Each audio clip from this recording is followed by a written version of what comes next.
మన ప్రభువును రక్షకుడనైన యేసుక్రీస్తు నామములో మీ అందరికీ నా హృదయపూర్వకమైన వందనాలు. లైవ్లో చూస్తున్న బిడ్డలకు కూడా ప్రత్యేకమైన వందనాలు తెలియజేస్తున్నాను. ప్రేమను వల్లరా కొద్ది నిమిషాలు దేవుని వాక్యాన్ని జాగ్రత్తగా విద్దాం. ఈరోజు ఈ సమయాన్ని పాటించడానికి కొంచెం భారంగా ఉంటుంది. అయినప్పటికీ కూడా మన భారాన్ని దేవుడి మీద వేసి దేవుని మందిరానికి వెళ్ళాలి అని అనుకుంటే తప్పకుండా దేవుడు శక్తిని ప్రసాదిస్తాడు. ఈ మాటని ఎలాగా అనుకుంటే ఇర్మియా భక్తుడితో దేవుడు అంటాడు 5వ అధ్యాయంలో, యెరూషలేములో తరగతి అలా ఊరికి అర్థమైందని చెప్తున్నాను. యెరూషలేము వీధులలో అటు ఇటు పరిగెత్తు చూసి తెలుసుకొనిడి. దాని రాజ్య వీధులలో విచారణ చేయుడి. న్యాయము జరిగించుచు నమ్మకముగా ఉండాలనుకొని కోరుకునేవాడు ఒకడైనా ఉంటే నేను దానిని క్షమించేదను. దేవుని స్తోత్రం. చూడండి ప్రేమ వల్ల ఈరోజు పోగొట్టుకున్నాం దేవుని సహవాసాన్ని, పోగొట్టుకున్నాం దేవుని ప్రేమని, పోగొట్టుకున్న దేవునితో మన స్థితిని, దాన్ని దక్కించుకోవడానికి ఈ ప్రయాస జాగ్రత్తగా వినాలి. ఈ ప్రయాస అంతా ఏంటి అంటే దాన్ని దక్కించుకోవడానికే. దేవునితో సహవాసం చేయలేదు, తొలగించుకున్నాం, దేవునికి దూరం అయిపోయాం, దేవుని మాటను ధిక్కరించాం. ఏమండి, ఈరోజు త్రోసివేయబడి దేవుని యొక్క సన్నిధిలోంచి త్రోసివేయబడి ఎంత పరిగెత్తుతూ ఉన్నా ఈరోజు మన కుటుంబాలు దీవించబడ్డలేదు. కారణం ఏంటంటే దేవునికి దూరంగా ఉన్నాం. దేవునికి దూరంగా ఉన్నా కనుక ఎంత పరిగెత్తు ఉన్నా సమాధానం మన చేతుల్లో రావట్లేదు. బిడ్డల తల్లిదండ్రులు మాటలు వింటలేదు, భార్య భర్తల మధ్య సమాధానం లేదు, బిడ్డలకి తల్లిదండ్రులకు సమాధానం ఉండట్లేదు. దీనికంతటి కారణాలేంటి? వెతకగలుగుతున్నాం. ఈ రోజున వెతకగలిగిన రోజు, సమాధానకర్తను దక్కించుకున్న రోజు, ఆ రోజు నుంచి నీ కుటుంబంలో, నీ అంతరంగంలో సమాధానం ఏలుబడి చేస్తారు. దేవుని స్తోత్రం, హల్లెలూయా. కాబట్టి ప్రియమైన వాళ్ళ ఈ సమయాన్ని ఎందుకు వెతకాలి మనము అంటే, పోగొట్టుకుని ఆత్మీయ జీవితాన్ని వెతుక్కోవడమే. ఎందుకు రావాలి ఈ టైంలో, అవసరమా అని అనుకోవచ్చు. నీ శరీరం నీకు సహకరించకపోవచ్చు. దీనికి కారణం ఏంటి అంటే, దేవునికి దూరమైన నీవు దేవునికి చేరువులోకి రావాలంటే విసుగక ఆయన వెంబడించాలి. ఈరోజు నేను త్రోసివేస్తాడు, నీ వల్ల కాదు. యాకోబుతో అన్నాడు, నీ వల్ల కాదు, నన్ను గెలవలేవు, వెళ్ళిపో, నాకు టైం అయిపోయింది, నేను వెళ్ళిపోవాలంటే యాకోబు పోరాడుకున్నాడు, పెరుగులాడాడు. ఏమైపోయినా పర్లేదు, నా ప్రాణి మొత్తం, నా శరీరం మొత్తం చిక్కి శల్యమైపోయినా పర్లేదు, కానీ నీవు నన్ను దీవించాలి. చూడండి ప్రేమైన పడాలా, ఎందుకు వచ్చిందంత ప్రయాస అంటే గమ్యము చేయాలంటే దేవుడు కావాలి. ఈరోజు ఈ ప్రయాస గల కారణం ఏంటంటే దేవుడు పొందడానికే. ఏదో కొంచెం ప్రార్థన చేసుకుని పరలోకం వస్తుందని భ్రమపడుతున్నామేమో. దీనివల్ల నాకు ఒరిగేదేం లేదు. కాబట్టి నీవు ఆలోచించాలి, దేవుడితో ఉన్నావా, లోకంలో ఉన్నావా? దేవుడితో ఉన్నవాడు దేవుని సన్నిధికి ఎట్టి పరిస్థితుల్లో రావడానికి ఇష్టపడతాడు. ప్రేమిటి వల్ల ఈరోజు ఈ ప్రయాసం అంతా ఏదో నా కొరకు, నా కుటుంబం కొరకు, ఏదైనా భార్య బిడ్డల కొరకు కాదు. నాకు ఇచ్చిన నా బాధ్యత, నా సంఘ బిడ్డలకు క్షేమంగా ఉండాలని ఈ బాధ్యత. దేవుని స్తోత్రం, హల్లెలూయా. ఒక దైవ సేవకుడు శ్రమ పడుతున్నాడంటే ఏదో మీరు వచ్చేసి నాకు కిరీటం పెడతారని కాదు, లేకుంటే మీ ఆస్తులు రాసి నాకు ఇస్తారని కాదు. ఈరోజు ఎందుకు ఇలాంటి ఆరాధన క్రమాన్ని జరిగిస్తున్నాము అంటే, నీ బ్రతుకు మారి నూతనపరచబడాలంటే దేవునితో నువ్వు సహవాసం చేయాలి. త్రోసివేయబడ్డ నీ జీవితము మరలా ఆయనతో సంబంధం కలిగి ఉండడానికి ప్రయాస. మనం అనుకున్నాం, పాటలు పాడేసి ప్రార్థన చేసి ఏమండి ఏదో వాక్యాలు చెప్పేస్తే మన బతుకులు మారిపోతాయి అనుకుంటున్నావేమో. నీ క్రియలు మొదటి క్రియల్లోకి నువ్వు రావాలి. మొదట ఎలాంటి నీ భవిష్యత్తు ఎలాగుండిందో అలాగ రావడానికి ఇవన్నీ. కాబట్టి చెడిపోయిన మన జీవితాల్లో మరలా చెరువులోకి రాకపోతే నీ బ్రతుకులు బాగుపడి నూతన పరచబడవు. నూతన యెరూషలేము చేరాలి అంటే రూపాంతరం నీకు కావాలి. రూపాంతరం అంటే ఎలాగుంటుంది అంటే దేవుడు నిన్ను ప్రేమించే స్థితిలోనికి నువ్వు వచ్చినప్పుడు నువ్వు రూపాంతరం చెందుతావు. దేవుని స్తోత్రం. ప్రేమించబడాలంటే ఏం చేయాలి? ఒక వ్యక్తికి 10 రూపాయలు ఇస్తే ఆ వ్యక్తి నిన్ను ప్రేమిస్తాడేమో, నిన్ను పొగడతాడేమో, అందరం మీదకి ఎక్కిస్తాడేమో. దేవుడు అలాంటి వాడు కాదు. పొగడతాడు కాదు ఆయనకి కావాల్సింది. ఆయన లంచం పుచ్చుకునే దేవుడు కాదు. నిన్ను నీవుగా సవరించుకొని దేవుని పాదాల దగ్గర ఒదుకున్నప్పుడు దేవుని ప్రేమను నువ్వు తప్పకుండా పొందుతావు. అందుకే ఒక మాట అంటే చూద్దాం. కీర్తనకుడైన దావీదు రాజు అంటాడు, 20వ కీర్తన 1వ వాక్యం, త్వరగా తీయాలి. 20వ కీర్తన 1వ వాక్యాన్ని చూస్తే, ఆపత్కాలమందు ఒకరు చదవండి. ఆపత్కాలమందు యెహోవా నీకు ఉత్తరమిచ్చును గాక. యాకోబు దేవుని నామము నిన్ను ఉద్ధరించును గాక. ఈ మాట చాలా అక్కడ ఆపితే చదవమన్నప్పుడు నాకు ఇప్పుడు గుర్తుకొచ్చింది ఒక మాట. ఆపత్కాలములో యెహోవా నీకేం చేస్తాడు? ఉత్తరమిస్తాడు. నీ స్థితిగతి ఎరిగి నీకేం కావాలో వీటికి తీర్చడానికి ఇష్టపడతాడు. అక్కడికి ఎందుకు వస్తాడు? యాకోబు దేవుడు. ఏం మనకందరికి దేవుడు కాదా? ఆలోచించావు ఎప్పుడన్నా ఆలోచించగలుగుతున్నావా? నేను క్రైస్తవుని చెప్పుకోవడం గొప్పతనం కాదు. నేను క్రైస్తవులని చెప్పుకోవడం గొప్పతనం కాదు. ఆదివారం ఏదో మందిరంలోకి వచ్చేసి కూర్చోవడము గొప్పతనం కాదు. యాకోబుతో అంటాడు. ఇప్పుడు ఈరోజు మనతో మాట్లాడుతున్న మాట అంటే నేను యాకోబు దేవుడి నామము నేను ఉద్ధరించునుగాక. యాకోబు దేవుడు ఏంటి? ఎందుకన్నది ఈ మాట అంటే యాకోబు పోరాడి దేవుని గెలుచుకున్నాడు కాబట్టి యాకోబుకి దేవుడు అయ్యాడు. దేవుని స్తోత్రం. ఈరోజు ఈ పోరాటంలో నిలబడలేకపోతే ఏమండి, నిద్రని చేయించలేని వాడివి పోగొట్టుకుని జ్ఞాపక జీవితాన్ని ఎలాగ చేయించగలవు? ఆలోచించగలుగుతాను. ఈరోజైనా ఒక గుడ్డివాడు, మీకు తెలిసిన బాగా తెలుసు కదా మాట. యేసుప్రభు ప్రాంతాలు తిరుగుతున్నాడని తెలిసి బిగ్గరగా అరుస్తున్నాడు. ఏమి నా బ్రతికింటేనే ఈ గుడితలను ఏదో బ్రతికిపోతాను చాలు, ఈ బ్రతికి ఎలా గెలబెట్టి సరిపోద్ది అనుకున్నాడా? లేదు. బిగ్గరగా అరుస్తున్నాడు. దావీదు కుమారుడా, నజరేయుడైన యేసు, ఈ గుడ్డోని కనికరించి నా కళ్ళు తినిపించమన్నాడు. ఎందుకు వచ్చింది అంత అవసరము అంటే అని అంటాడు, నిన్ను నేను చూసి, సృష్టిని చూసి తరించాలి. నిన్ను నేను చూడాలి. లోకాన్ని కాదు, లోకముల అందచందాలు కాదు చూడాల్సింది, నిన్ను చూడాలి నేను.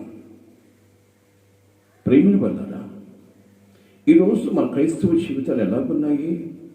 మనకి మనమే భక్తిపరుని అనుకుంటూ ఏమండి మనం సమర్థించుకుంటూ బ్రతుకుతున్నామే కానీ సమర్థింపుని నాధార కాదు. దేవుడిని ప్రేమించగలిగినప్పుడు, దేవుని ప్రేమను పొందినప్పుడు, ఈ లోకాన్ని విడిచినప్పుడు పరలోకం తప్పకుండా నేను చేరుకోగలవు. దేవుని స్తోత్రం. అందుకంటాడు, ఆపత్కాలము యెహోవా నీకు ఉత్తరమిచ్చును గాక. యాకోబు దేవుడి నామము నిన్ను ఉద్ధరించును గాక. పరిశుద్ధ స్థలముల నుండి ఆయన నీకు సహాయము చేయను గాక. దేవుని స్తోత్రం. హల్లెలూయా. కాబట్టి ప్రేమిని వల్లరా ఈరోజు నువ్వు ప్రయాసపడాలి, ప్రయత్నించాలి. ప్రయాసపడకుండా ప్రయత్నించకుండా దేవుని నేను చేరుకోలేవు. కానీ అపవాది నిన్ను దేవుని చేరుకొనివ్వకుండా ఎన్నో ఆటంకాలు నీ జీవితంలో కలుగు చేస్తాడు. నీ దేహం మీద దాడి చేస్తాడు. నీకు బలహీనత కలుగు చేస్తాడు. ఈ బలహీన సమయంలోని బలాతిశయం కలిగిన దేవుని సహాయం కోరుకుంటే నేను బలపరచడానికి నీ దగ్గరకు వస్తాడు. దేవుని స్తోత్రం. హల్లెలూయా. నువ్వు పోవాలన్న ఆలోచన కలగాలి. దేవుని పొందాలన్న నిరీక్షణ మన చేతిలో కావాలి. లేనప్పుడు ఇన్నని చెప్పుకోవచ్చు. సాకులు చెప్పుకొని బతకడం కాదు క్రైస్తవుని జీవితం. దేవునితో సహవాసం చేయడానికి పౌరుషం కలిగి ముందుకు సాగాలి. దేవుని స్తోత్రం. హల్లెలూయా. అలాంటి జీవితం లేనప్పుడు క్రైస్తులుగా చెప్పుకోవడానికి పనికొస్తామేమో, కానీ దేవుని నువ్వు చేరుకోలేవు. దేవుడు అంటాడు ఇక్కడ, యాకోబు దేవుని నామము అంటాడు. యాకోబు దేవుడు ఏంటి? యాకోబు మోసగాడు కదా, ఎలాగ దేవుడు అయ్యాడు యాకోబుకి అని మనం అనుకోవచ్చు. యాకోబు పోరాడి దేవుడిని గెలుచుకున్నాడు, కానీ ఇంత ఆస్తుంది, ఇంత బంధు బలగం ఉంది, ఏమండి, ఇంతమంది పనివారు ఉన్నారు, చక్కటి సంతానం ఉంది, ఇంతకన్నా నాకేం కావాలి అని అనుకున్నాడా? ఇవన్నీ ఈ లోకపరమైనవి, ఇవన్నీ లోకములో ఒక రోజుకి లయమైపోతాయి. లయము కాని రాజ్యము నా తండ్రి రాజ్యము, అక్కడికి చేరుకోవాలి, నేను గమ్యం చేరుకున్నట్టు నీకేం కావాలంటే ఆయన ప్రేమ నేను పొందాలి. దేవుని స్తోత్రం, హల్లెలూయా. ఆయన ప్రేమ నేను పొందాలి. ఆయన ప్రేమను పొందకుండా ఎంతకాలంగా నువ్వు క్రైస్తవుడని చెప్పుకున్నా? ఏమండి, ఇప్పుడు చాలామంది చెప్తుంటే నాకు అక్కడికి వచ్చి, ఏం చేస్తాను సార్, ఆరోగ్యం బాగోట్లేదు, వల్ల కావట్లేదు సార్. ఆ మాట చెప్పడానికి బుద్ధి జ్ఞానాలు ఉండాలి మనకు.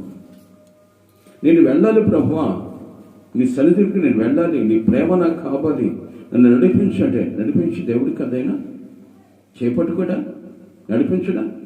కానీ ఎందుకు నిర్లక్ష్య వైఖరి మనకు అర్థం కావట్లేదు, ఎందుకు నిర్లక్ష్యంగా బ్రతుకుతున్నామో అర్థం కావట్లేదు. దీనివల్ల నీకు నాకు ఒరిగేదేంటి? దీని ద్వారా ఏం సంపాదించుకోగలం మనము? ప్రేమిటి వల్ల నాకు కూడా శరీరం ఉంది, నేను గొప్పని చెప్పట్లేదు, మీ అందరికీ వందనాలు. నేను కూడా ప్రయత్నిస్తూ ఉంటాను. ఎందుకని? నా బాధ్యత పోగొట్టుకున్న నా ఆత్మీక్షితాన్ని నేను తిరిగి పొందుకోవాలంటే దేవునితో సహవాసం చేయాలి. నా వల్లే మీరును నా సంఘము యావత్తు కూడా దేవునితో సహవాసం చేసి దేవుని రాకడలో ఎత్తబడే అనుభవం మనమందరి కలిగి ఉండాలది మన యొక్క నిరీక్షణ. దేవుని స్తోత్రం, హల్లెలూయా. ఏదో నీకు బుద్ధి పుట్టినప్పుడు దేవుని మందిరానికి వచ్చి ఆరాధించడం గొప్పతనం కాదు.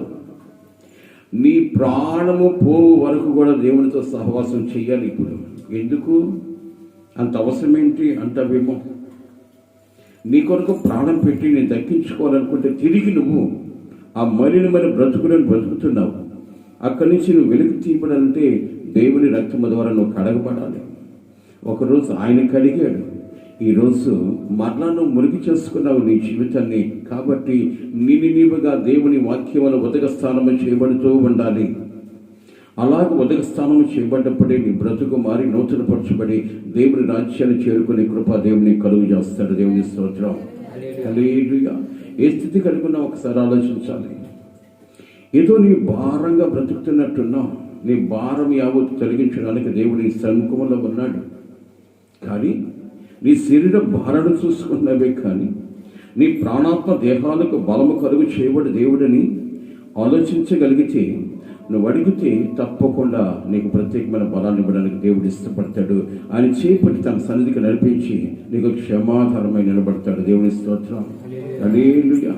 కాబట్టి ప్రేమని బలరా, ఈరోజు నీకు ఇబ్బందిని బట్టి నేను ఎట్టి పరిస్థితుల్లో నేను వెళ్ళాలి దేవుని దగ్గరికి అన్న ఆలోచన నీకు కలిగితే తప్పకుండా నేను బలం నుంచి ఆయన నడిపించుకుంటాడు. ఒక చిన్న మాట చెప్పన, రక్తస్రావ రోగముతో బ్రతుకుతున్న వ్యక్తి త్రోసివేయబడింది, గ్రామము నుంచి కూడా త్రోసివేయబడింది, అంధకారంలో బ్రతుకుతూ ఉంది. ఒకనొక దినాన యేసు ప్రభువు వారు ఆ ప్రాంతంలో సంచరిస్తాడని ఎదిగి ఆమె తన గుడారములో నుంచి తన గుడిసెల నుంచి బయటకు వచ్చింది. కానీ సహాయం చేసేవాళ్ళు ఎవరు లేరు. నడవడానికి కూడా ఓపిక లేని దౌర్భాగ్య జీవితం. ఆమె దగ్గర దుర్గంధమైన వాసన, ఎవరు కూడా ప్రేమించట్లేదు. కారణమేంటి? ఆమెలో ఉన్న దౌర్భాగ్యమైన జబ్బు, రక్తస్రావ రోగము. కానీ ప్రేమిని వల్ల ఆమె మనస్సులో ఒకటి ఏర్పడింది. ఏంటి అంటే, నేను ఎట్లా మరణానికి చేరువలో ఉన్నాను, ఈరోజు బయటికి వెళితే నన్ను రాళ్ళతో చంపేస్తే బ్రతుకు, అయినప్పటికీ కూడా నేను ఆయన పాదాల దగ్గర పడిపోయి చనిపోయినా పర్వాలేదు, ఆయన రాజ్యానికి పోతాను. దేవుని స్తోత్రం. చూడండి ప్రేమిని వలన యవన కాలం అంతా తన జీవితాన్ని లోకానికి విడిచిపెట్టింది, లోకానుసారంగా బ్రతికింది. తన యవ్వన జీవితాన్ని అంతా పరులకి తన జీవితాన్ని పతనం చేసుకుంది. ఎవరు ప్రేమించట్లేదు, దూరం అయిపోయింది, అందరికీ ప్రభువుకి దూరం అయిపోయింది. కానీ చివరి దశలో ఉంది. చివరి దశలో ఉంటూ ఆమె హృదయ వాంఛ ఏంటో తెలుసా? ఎలాంటి దుర్మార్గునైనా, ఎలాంటి పాపినైనా, పనికి మారిన వ్యక్తినైనా ప్రేమించగలిగిన మనసు ఆయనకు ఉంది అని విన్న మాట గుర్తుకొచ్చి ఈరోజు 10 మందికి నేను పనికి రాకపోయినా హృదయపూర్వకంగా నా ప్రభు పాదాల దగ్గర నేను పడిపోతే ప్రేమించగలడు. ఒకవేళ ప్రేమించకపోయినా పర్లేదు, కానీ ఆయన పాదాల దగ్గర నేను పడిపోతే బాగున్నాం, నాకు సహాయం చేయడానికి ఎవరు లేరు, ఏది ఏమైనా ఆయన దగ్గరికి నేను వెళ్ళాలి అన్న ఆలోచన ప్రతి కలిగి ఉందో తెలియకుండానే ఆమె శరీరం బలపరచబడింది. దేవుని స్తోత్రం. హల్లెలూయా. ఎందు నిమిత్తము అంటే ఆయన దగ్గరికి నేను వెళ్ళాలి, ఆయన దగ్గరికి నేను వెళ్ళాలి అని అనుకుంటే తప్పకుండా దేవుని సహాయాన్ని కోరుకుంటే ఆయన చేతులు కొరసనే కాదు, నేను బలపరచకుండా ఉండడానికి ప్రేమని వాళ్ళ చేతులు జోడిస్తున్నాను. దయచేసి మీ పాదాలకు నా హృదయపూర్వక వందనాలు. దయచేసి సాకులు చెప్పొద్దు, లేదా దేవుని విడిచిపెట్టి లోకంలోకి వెళ్ళిపోండి, పర్లేదు. సాకులు చెప్పి బ్రతకొద్దు. యథార్థవంతుడు యెహోవాకి ఇష్టడు. దేవుని స్తోత్రం. నీ బ్రతుకు యథార్థత కలిగి ఉండాలి. ఏదో ఈ లోకంలో తప్పించుకోవడానికి, ఒక రోజు తప్పించుకోవడానికి ఏదో ఒక సాకు చెప్పి దేవుడి కలిసి తప్పించుకోలేమేమో. ఆయన దినం అంటే ఒకటి ఉంది, తీర్పు దినములో తప్పించుకోలేవు. ఆ రోజును తప్పించుకోవాలంటే ఈ రోజును తప్పించుకోకుండా తిరగాలి దేవుని దగ్గరికి. ఆమె అనుకుంది, ఎట్టి పరిస్థితి నేను దేవుని దగ్గరికి వెళ్ళాలి, ఆయన చెయ్యి పట్టుకోవాలి. అందుకే ఎప్పుడైతే ఆ మనసు ఆమెను కలిగిందో, హృదయ పరివర్తన ఎప్పుడైతే కలిగిందో ఆమెకు బలాన్ని ఇచ్చాడు. ఆయన దగ్గరకు వచ్చి చెంగు పట్టుకుని కృపనిచ్చాడు. ఆమె రోగాన్ని పోగొట్టుకుంది. దేవుని స్తోత్రం. హల్లెలూయా. ఎందుకన్నాడు ఆ మాట అంటే, ఆపత్కాలమందు యెహోవా నీకు ఉత్తరం ఇచ్చును కాక. దేవుని స్తోత్రం. యాకోబు దేవుని నామము నిన్ను ఉద్ధరించును గాక. ప్రేమని పడ్డాడా? చిన్న మాట చూద్దాం. అదే యోగు గ్రంథంలో 30వ అధ్యాయం 24వ వాక్యంలో ఒక ప్రత్యేకమైన మాటను చూద్దాం. ఇక్కడ చాలా జాగ్రత్తగా వినాలి. ఒకడు పడిపోవునడలా వాడి చేయి చాపడా, ఆపదలో ఉన్నవాడు, రోగముతో మంచము పట్టుబడినవాడు తప్పించుకోవాలని, రోగము నుంచి విడిపించుకోవాలని, అపవాది కబంధ హస్తాల నుంచి తప్పించుకొని దేవునికి చేరుకోవాలన్న ఆలోచన కలిగి ఉండడా? బాధలో ఉన్న వారి నిమిత్తము చూడండి, బాధలో ఉన్న వారి నిమిత్తము నేను ఏడవలేదా? యోగు భక్తుడు అంటాడు, దరిద్రుల నిమిత్తము నేను దుఃఖింపలేదా? నాకు మేలు కలుగునని నేను ఆశించుకొనగా నాకు కీడు సంభవించింది. చాలా ప్రేమను పడ్డారా? ఇక్కడ అంటాడు, ఒకడు పడిపోయినడలా వాడు బ్రతకాలని, ఏమండి, బ్రతకాలని కోరుకోడా? సహాయం కొరకు చేయి చాపడా? ఈరోజు నువ్వు చేయి చాపుకున్నావు కాబట్టి దేవునికి ఆశీర్వాదాన్ని అనుభవించలేకున్నావు. అయ్యా, నీవు తప్పక నాకు ఎవరున్నారు? ఈరోజు మనుషులను విడిచిపెట్టారేమో, భార్య కానీ, భర్త కానీ, బిడ్డలు కానీ నాకు దూరం అయిపోవచ్చేమో, కానీ నీవు నాకు చేరువలో ఉండే దేవుడివి. ఎందుకో తెలుసా? మాట తప్పని దేవుడివి. నా యొక్క దేహ స్థితి నీకు బాగా తెలుసు.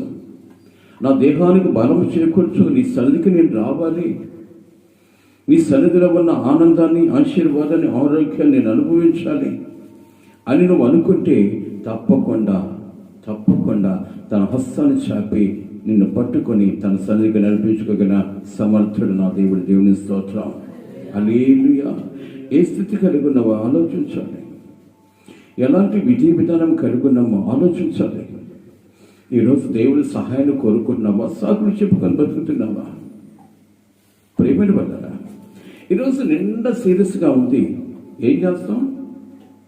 తప్పకుండా ఆటో మాట్లాడుకొని హాస్పిటల్కి వెళ్తాం లేదా? అప్పుడు నీ బాడీ సహకరించట్లయితే వదిలేసేయండి నన్ను అనగలవా? కానీ తప్పకుండా బ్రతకాలి, హాస్పిటల్కి వెళ్తాం. కానీ డాక్టర్ దగ్గరికి వెళ్ళి డాక్టర్ నన్ను బతికించు, నేను బ్రతకగలనా అంటే ఏమో ఎవరికి తెలుసు? దేవుని చిత్తం, నేనేమన్నా దేవుడినా అంటాడు.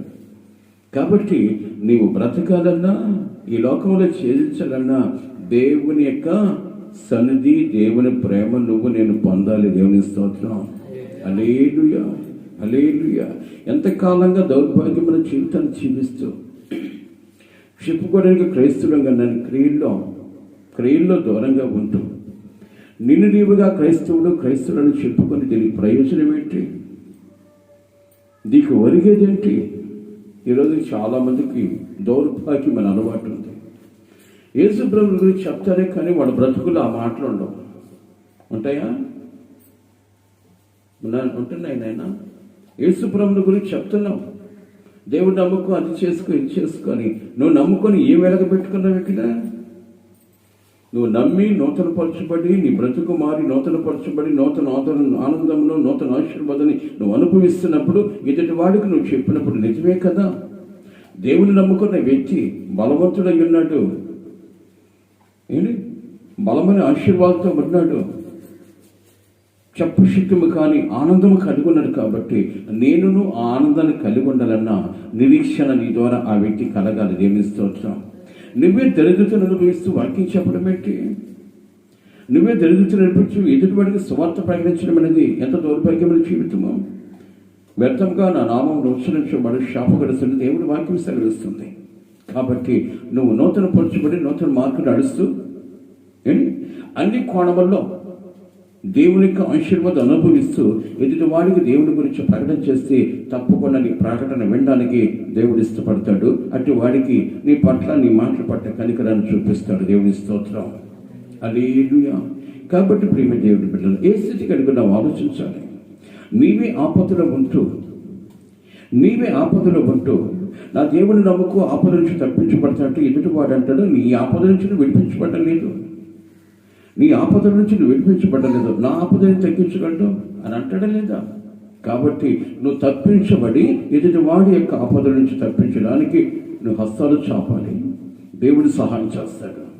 కాబట్టి ప్రియమైన వాళ్ళరా, నిన్నువుగా పరిశోధించుకొని ప్రభు సన్నిధికి రావాలి. నిన్నువుగా పరిశోధించుకొని ప్రభువుని గురించి స్వార్థ ప్రకటించాలి. నేను అడవడికి సరిగినప్పుడు దేవుడి గురించి ఎలాగ చెప్పగలం? మనము ఆలోచించగలగాలి. కాబట్టి ప్రియమైన వాళ్ళరా, ఈ లోకమును నేను ఎందుకు విడిచాడు? ఈ లోకమును ఎందుకు నిన్ను బాటసారిగా యాత్రికుడు ఈ లోకంలో విడిచాడంటే నీ బాట, నీ యాత్ర జీవితము దేవుని సుఖాంతము చేసేదిగా ఉండాలి. దేవుని నామము ద్వారా నువ్వు ఆనందాన్ని అనుభవించే బిడ్డగా ఉండాలి. కాబట్టి ఈరోజు సువార్త అనేది వాక్యము ద్వారా కాదు కానీ నీ క్రియల ద్వారా బయటపడాలి. దేవుని స్తోత్రం. హల్లెలూయా. నీ క్రియల ద్వారా, క్రియలే లేకుండా బ్రతికేటప్పుడు దేవుడి గురించి ప్రకటించడానికి ఏ అధికారం మన చేతిలో ఉంది? ఆలోచించగలగాలి. ప్రేమిల వల్ల ప్రభు కొరకు ప్రయాసపడితే నీ ప్రయాస నిరర్ధకము కాదు.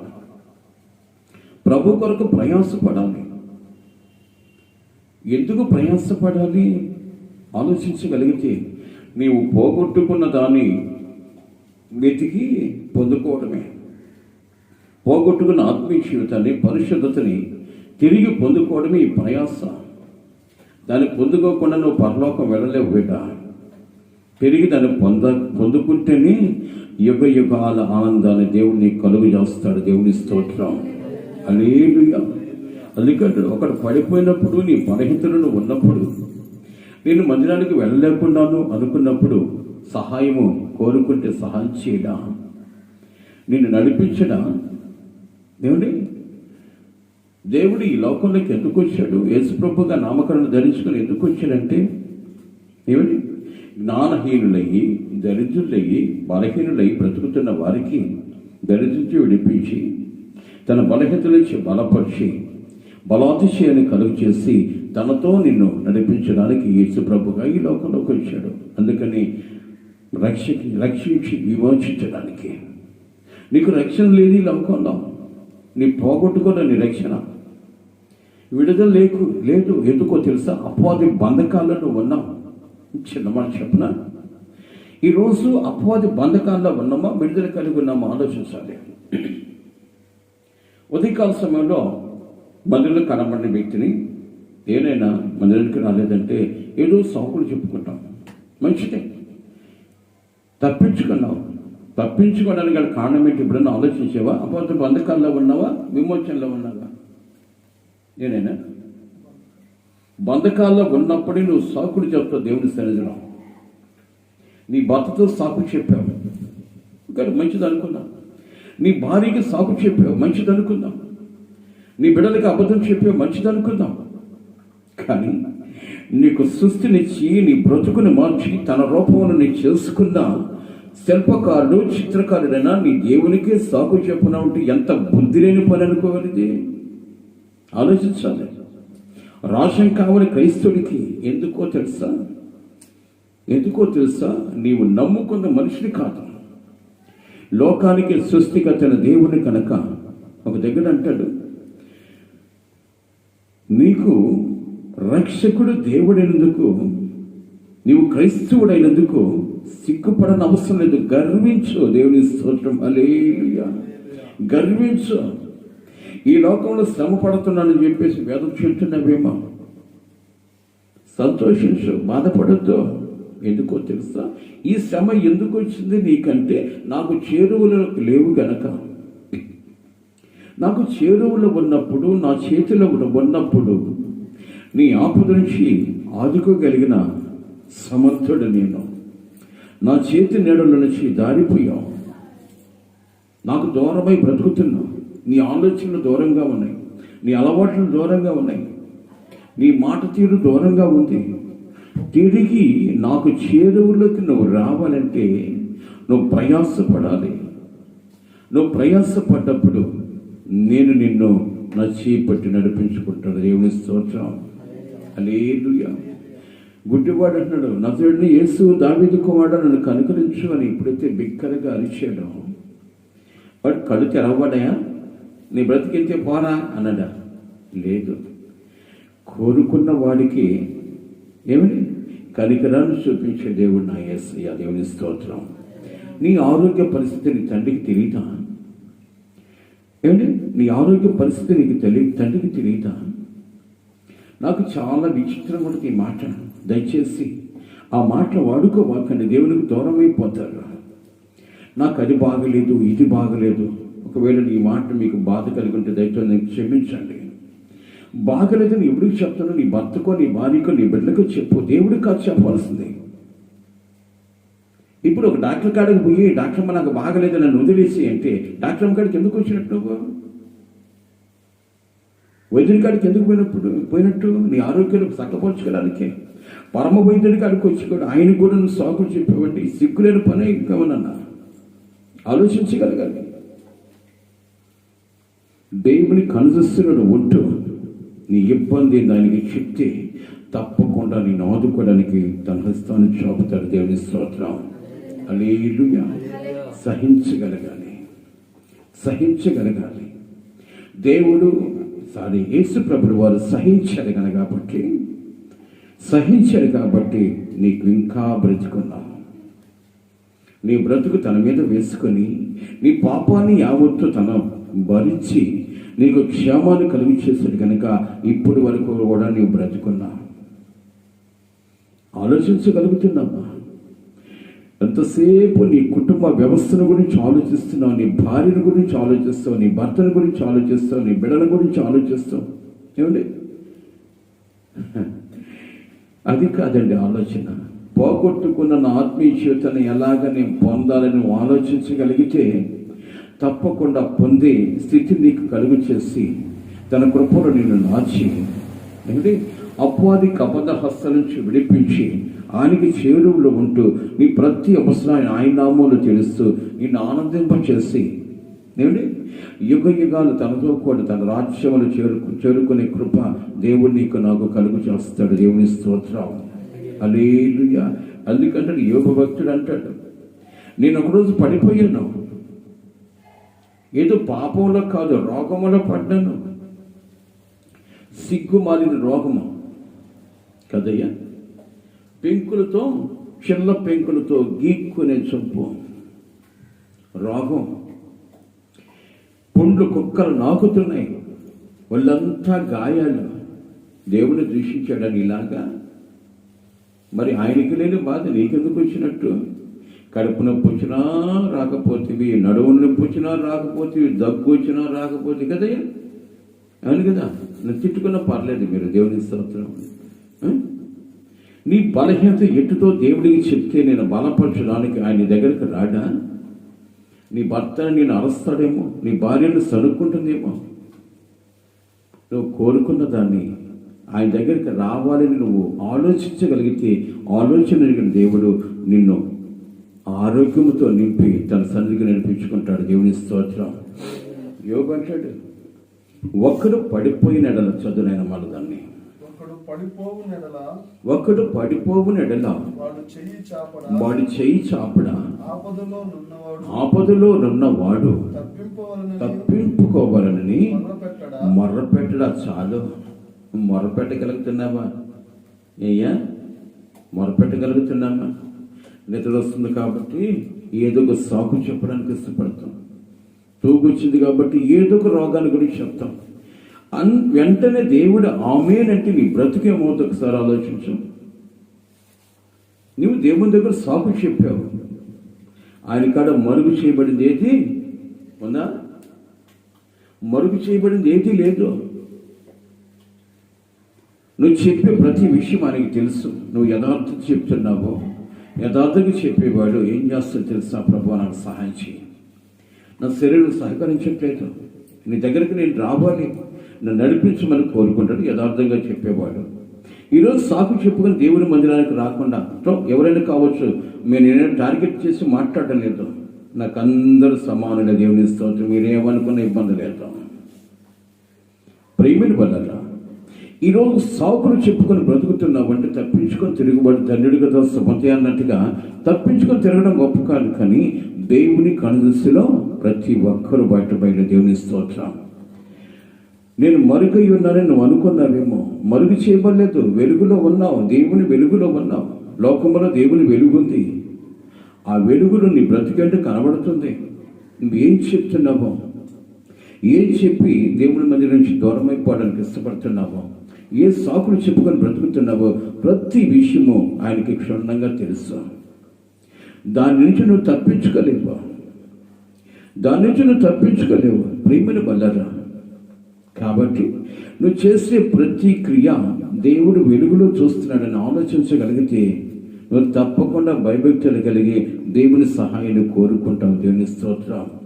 హల్లెలూయా. దేవుని సహాయాన్ని కోరుకుంటావు. ఏదో తాత్కాలికమైన సుఖము కొరకువే నువ్వు సాకులు చెప్పుకుంటున్నావే, కానీ దీని ద్వారా నువ్వు చేసే పొరపాటు ఏంటి తెలుసా? యుగాల సుఖభోగాన్ని నువ్వు తొలగించుకుంటున్నావు. యుగాలు అది ఎవరు చేశాడే అన్నావేమో.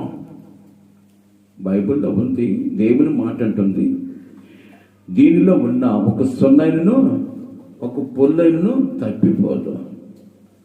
దీనిలోంచి ఒకటి తీసివేసిన, దీనిలోకి ఒకటి సమకూర్చిన ఐగుప్తులను తెగులన్నీ నీ కోపం మీదకి వస్తాయి అన్నాడు.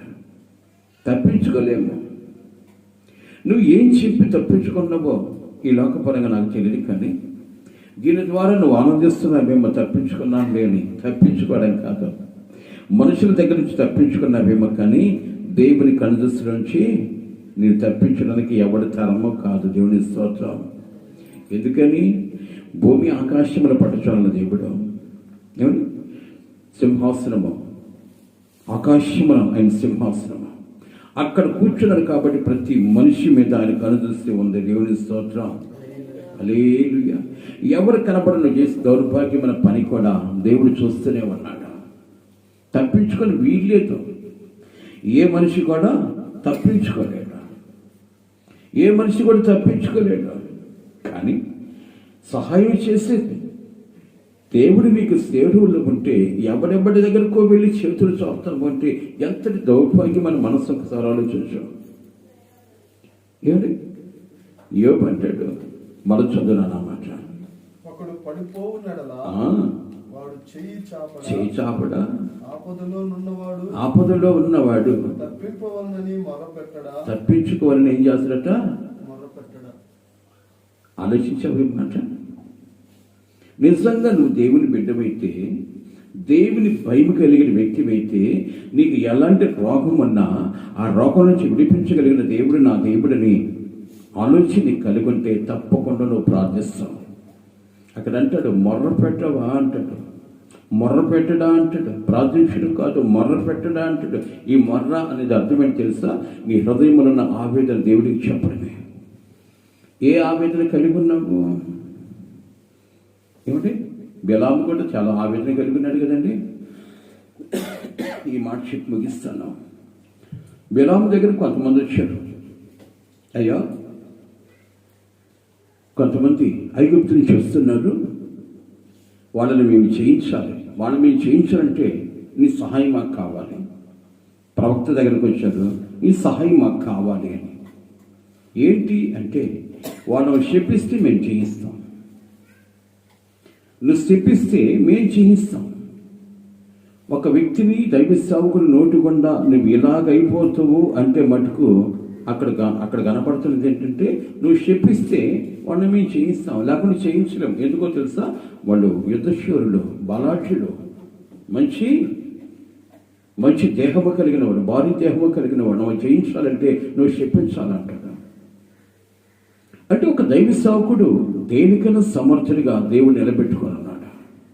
ఈ రోజు వరకు కూడా నీ రోగం నుంచి విడిపించబడాలని దైవ సేవకుడి దగ్గరకు వచ్చి హృదయపూర్వకంగా నువ్వు మొరపెట్టి, అయ్యా నా పరిస్థితి ఇది అంటే, దైవ సేవకుడు చేసే దేవుడికి చేసే విజ్ఞాపన నీ బ్రతుకుని మార్చగలిగిన సమర్థత ఉంది.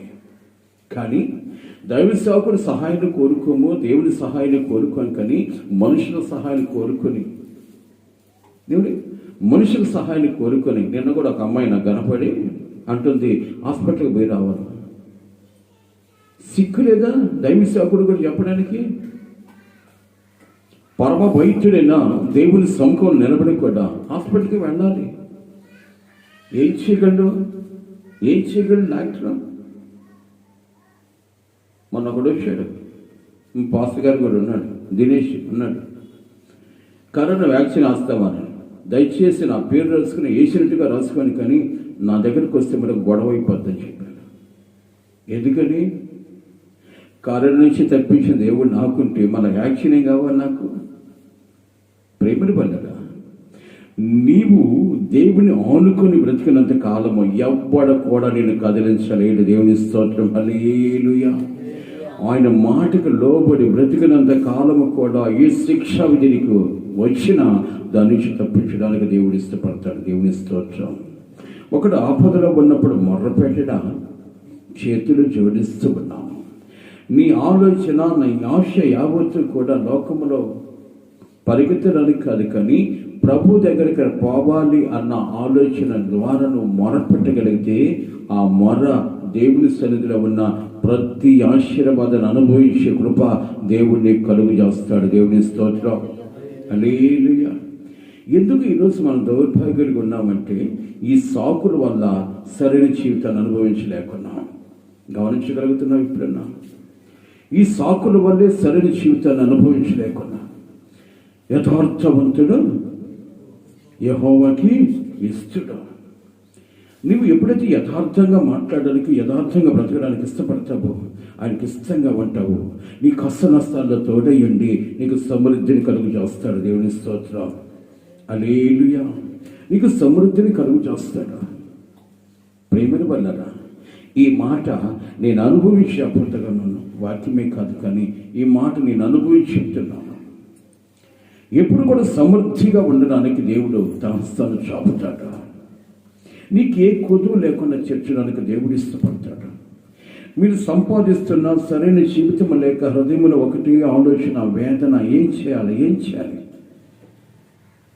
నేను ఆయన ఆనుకొని బతుకుతున్నాను కాబట్టి నా ప్రతి అవసరం కూడా ఆయన నామములో చేర్చడానికి ఇష్టపడుతూ ఉన్నాడు. దేవుని స్తోత్రం, హల్లెలూయా. చేతులు జోడిస్తూ ఉన్నాను. నీవు దేవుని దగ్గరికి రావాలని నిజంగా నీ మనసులో ఆశ కలుగుంటే, నీ ఆశ నెరవేర్చి అంత మాత్రమే కాదు కానీ నువ్వు ఆశించిన ప్రతి ఆశీర్వాదాన్ని అనుభవించే కృపను దేవుని కలుగు చేస్తాడు. దేవుని స్తోత్రం, హల్లెలూయా. కాబట్టి దేవుని బిడ్డ, ఏ స్థితి కలిగి ఉన్నా ఒకసారి ఆలోచించు. ఎలాంటి ఆలోచన కలిగి ఈ లోకంలో బ్రతుకుతున్నావో ఆలోచించు. లోకం వైపు చూసి లోకములో ఉన్న వాటిని పొందాలనుకున్నవే కానీ ముఖ్యమైన దాన్ని కాల రాసుకున్నావు, చేదార్చుకున్నావు. ఏ రోజున వెతకగలుగుతున్నావా? ఏ రోజున వెతకగలుగుతున్నావా? ఏదో ఒక నాణ్యం పోతే వెతుకుతున్నావు, 10 రూపాయలు చారిపోతే వెతుకుతున్నావు, కానీ నీ బ్రతికే చారిపోయింది. వెతుకోగలుగుతున్నావా? ఆలోచించగలుగుతున్నావా? ఏం జరిపిందో నా బ్రతుకు అనుకుంటున్నావే? దేవునితో సహవాసం పోవడమే నీ బ్రతుకు అంధకారమైంది. ఈరోజు బ్రతుకుతున్న నీ బ్రతుకంతా అంధకారమే. ఆలోచించగలిగేవా? యేసులోని జీవితం నీకు అంధకారమే. ఈ లోకంలో అన్ని సంపాదించుకున్నా, అక్కడ అన్నాడు కదా, నా ప్రాణమా తినము తాగుము సుఖించము. వెంటనే అంటాడు, వాడి వ్యక్తుడా ఈ రాత్రికాల సమయంలో వాడిని ప్రాణాన్ని అడుగుతున్నాడు. సంపాదించినంత ఏమైపోద్ది? నువ్వు ఏం సంపాదించుకోవాలి ఈ లోకంలో? ఎప్పుడైనా ఆలోచించావా? పోగొట్టుకున్న దేవుని యొక్క సన్నిధిని సంపాదించుకోవడానికి ప్రయాసపడవు. పోగొట్టుకున్న దేవుని యొక్క సహవాసాన్ని పొందడానికి నువ్వు ప్రయాసపడి దేవుని పొందుకో. ఈ లోకములో జీవించడానికి నీకు ఏమేం కావాలో అవన్నీ నీకు సమకూడి జరుగుతాయి.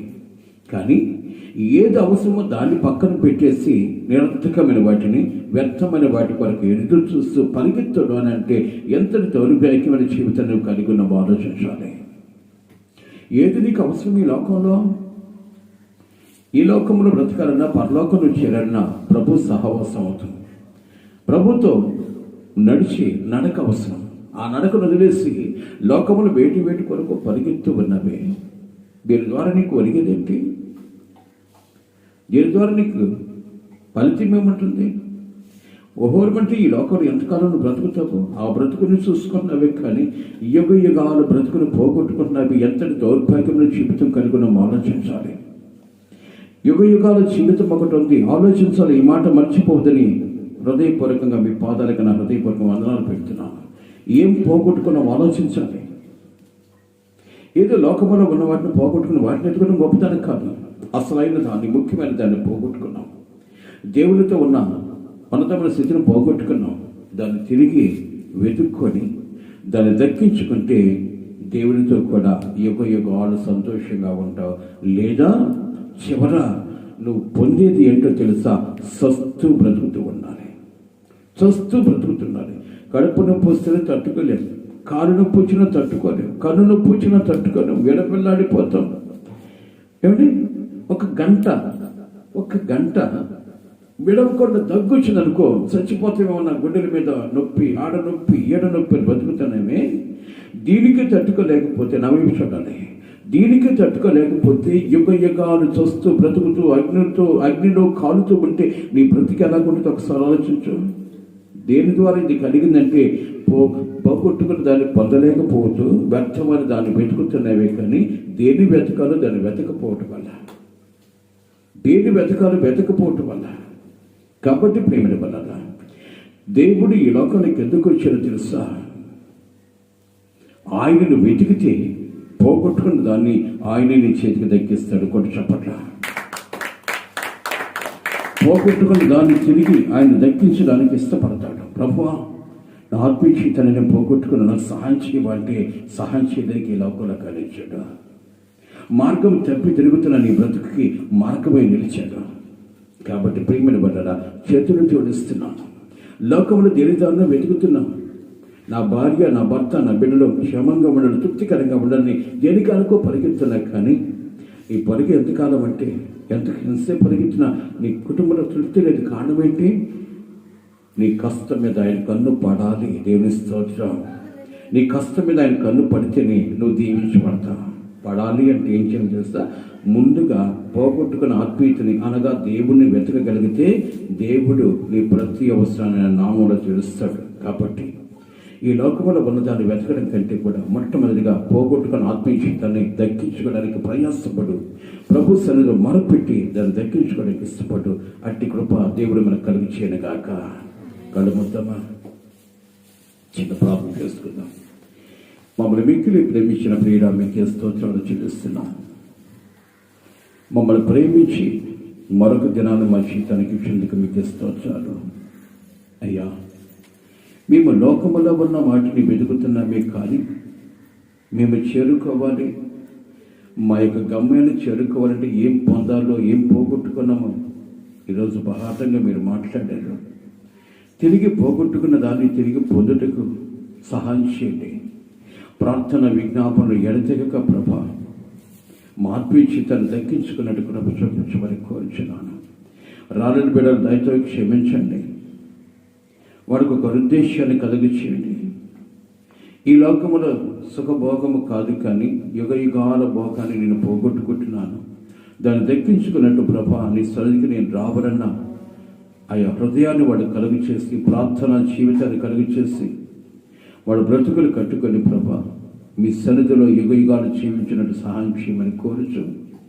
ఇంతవరకు విన్న వాక్యాన్ని అపవాది దొంగిలించకుండా వాక్యాన్ని హృదయములో నింపుకొని మీకు నమ్మకంగా బ్రతుకులు సహాయం చేయమని ప్రత్యేకించి మమ్మల్ని అందరినీ మీ చేతులకు అప్పగించుకుంటూ, అయ్యా మీ కృపా కనికరాలతో మమ్మల్ని నింపి మేము ఏమైతే వెతుకోవాలో, ఏదైతే దక్కించుకోవాలో దాని కొరకు మేము ప్రయాసపడినట్టు కృప చూపించమని ప్రత్యేకించి మమ్మల్ని అందరినీ మీ చేతులకు అప్పగించుకుంటూ యేసయ్య శ్రేష్టమైన నామాలు అడిగి వేడుకొనిచున్నాను తండ్రి, ఆమేన్. మన పరమతైన దేవుని ప్రేమ, కుమారుడిని యేసుక్రీస్తు వారి కృప, పరిశుద్ధాత్మ దేవుని యొక్క సన్నిధి సహవాసమైన కాపుదల ఇప్పుడు ఎల్లప్పుడూ సదాకాలము సకల పరిశుద్ధులకును లైవ్లో వీక్షిస్తున్న ప్రతి బిడ్డకును ఆయన కృపా కనికరము తోడుగా ఉంచి ఆయన రాకడకు సిద్ధపరచునుగాక. ఆమేన్. హల్లెలూయా, హల్లెలూయా. ప్రభు నామములో నీకు అందరికీ నా హృదయపూర్వక